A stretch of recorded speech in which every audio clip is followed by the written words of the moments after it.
So in July we hosted language events because we're both learning languages. I'm trying to learn Spanish and you're learning Danish. Can you maybe tell the viewer what these events was about?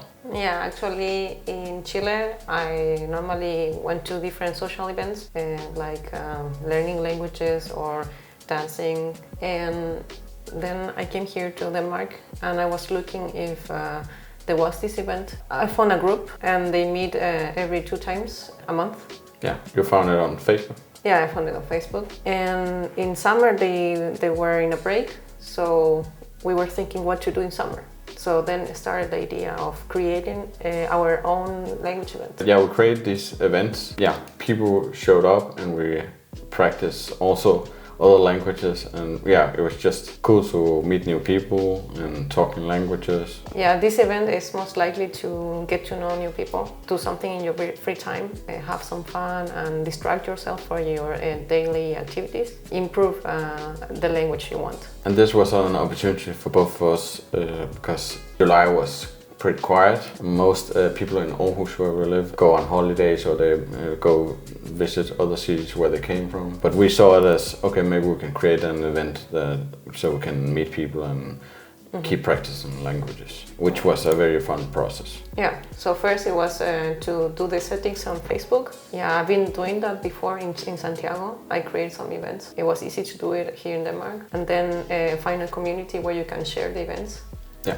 So I knew some people here because I'm studying Danish in a church. I asked them if I could post the event to them, and yeah, they had no problem, so they can share it into the community.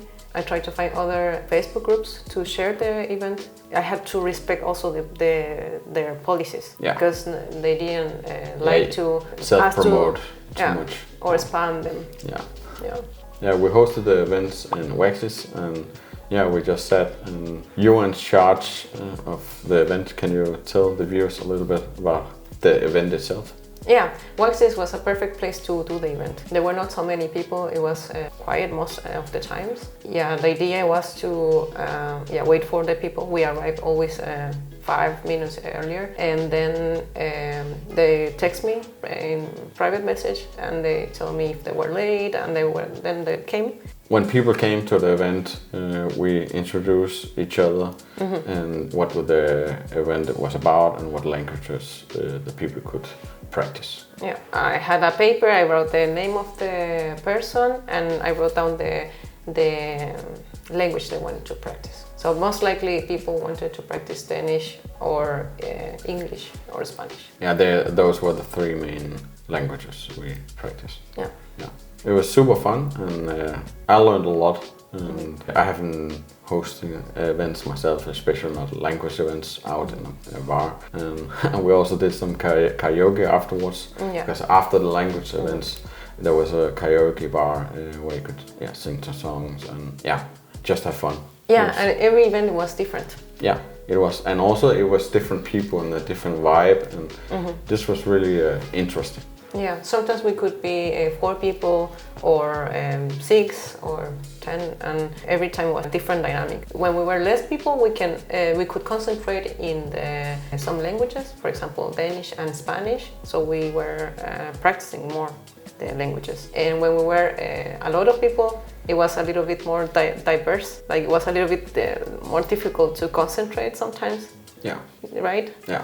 But the idea was to have fun and to talk with people. Yeah, it was just different each time, but it was fun, and you learn something each time. Not only languages, but also about creating these events and learning new people. And, How was this different from if you should host an event in Santiago? Yeah, in Santiago, we are more people there, 8 million people. Yeah. Every time you host an event there, I have more network there, so it's easier for me to tell my friends from the salsa environment or other environments from school and tell them, I'm doing this language event and do you wanna come? And then I explain them how is the event about. Yeah. So they get a better understanding, because they want to know what they are signing in, and then they go to the event. And also Santiago with so many people and Aarhus where it's a dead month because of summer holidays. It's kind of two extremes. Also, we have dead times in Santiago in February. But it's part of the cycle from the year. The important thing is that people that they are going to this event, they keep going, and then during the year they are joining more people.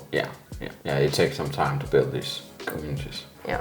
What did we learn from hosting these events? Basically, we learned that it's easy to make events in Aarhus. People enjoy, we're not doing the event in Aarhus anymore, but the people who assist, they have told me that they enjoy it, and if we can do it again.